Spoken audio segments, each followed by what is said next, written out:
Good morning বন্ধুরা। তো স্নান সেরে আমি চলে এসেছি, পুজোয় বসে গেছি। আগে ওই যে ঠাকুরের যে বাসনগুলো হয়, সবাই তোমরা তাই করো, ঠাকুরের বাসনগুলো আগে আমি মেজে নিই। আর পিতলের বাসন তো, তাই আমি পিতম্বরী দিয়ে মাজি যাতে চকচক করে। আর তাড়াতাড়ি করে ঠাকুর পরিষ্কার করে নিয়ে আমি এবার আলপনা দিয়ে দিলাম। আমি প্রতি বৃহস্পতিবারই আলপনা দিই, এটা আমার পছন্দ, আমার ভালো লাগে, আমার বিশ্বাস।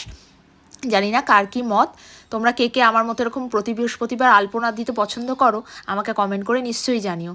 তারপরে ঘট পাতলাম আমি, ধান দুব্ব দিয়ে ঘটের তলায় আগে রেখে তারপরে ঘটের স্বস্তিক চিহ্ন এঁকে আমি ঘট পাতি। প্রতি সপ্তাহতেই তাই করি, সবাই তাই করে আমার মতোই। তো ঘট পেতে নিলাম আম্রপল্লব দিয়ে, পান পাতা দিয়ে। আমি কলাটা ইউজ করি না, অনেকে কলা দেয় ঘটে, তো আমি কলা দিই না, আমি ওর বদলে সুপারি দিই। তো এইভাবে আমি ঘট পেতে নিই, তো আমার ভালো লাগে। আর প্রতি বৃহস্পতিবার আমার এই পুজো করতে মনটা খুব শান্তি হয়ে যায়, সকালটা না খুব ভালো কাটে জানো তো। যখনই ভগবানের নাম করে সকালটা শুরু করবে না, দেখবে তোমার সকালের এনার্জিটাই একটা আলাদা হবে, খুব ভালো লাগে, পজিটিভ ভাইবস তৈরি হয় একটা, আমার তো খুব ভালো লাগে। তো যাই হোক, পুজোটা শুরু করলাম।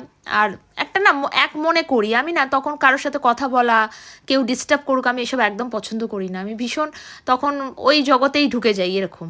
তো যাই হোক, পুজোটা করে নিলাম, তুলসী তলায় একটু ধূপ দেখিয়ে নিলাম, ধূপ জল দেখিয়ে নিলাম।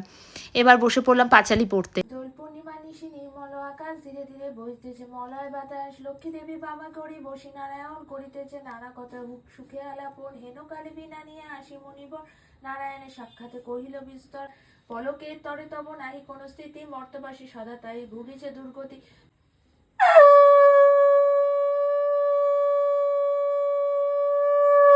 আমার পুজো অবশেষে সম্পন্ন হলো, শঙ্খধ্বনির মাধ্যমে আমার মায়ের পুজো সম্পন্ন হলো।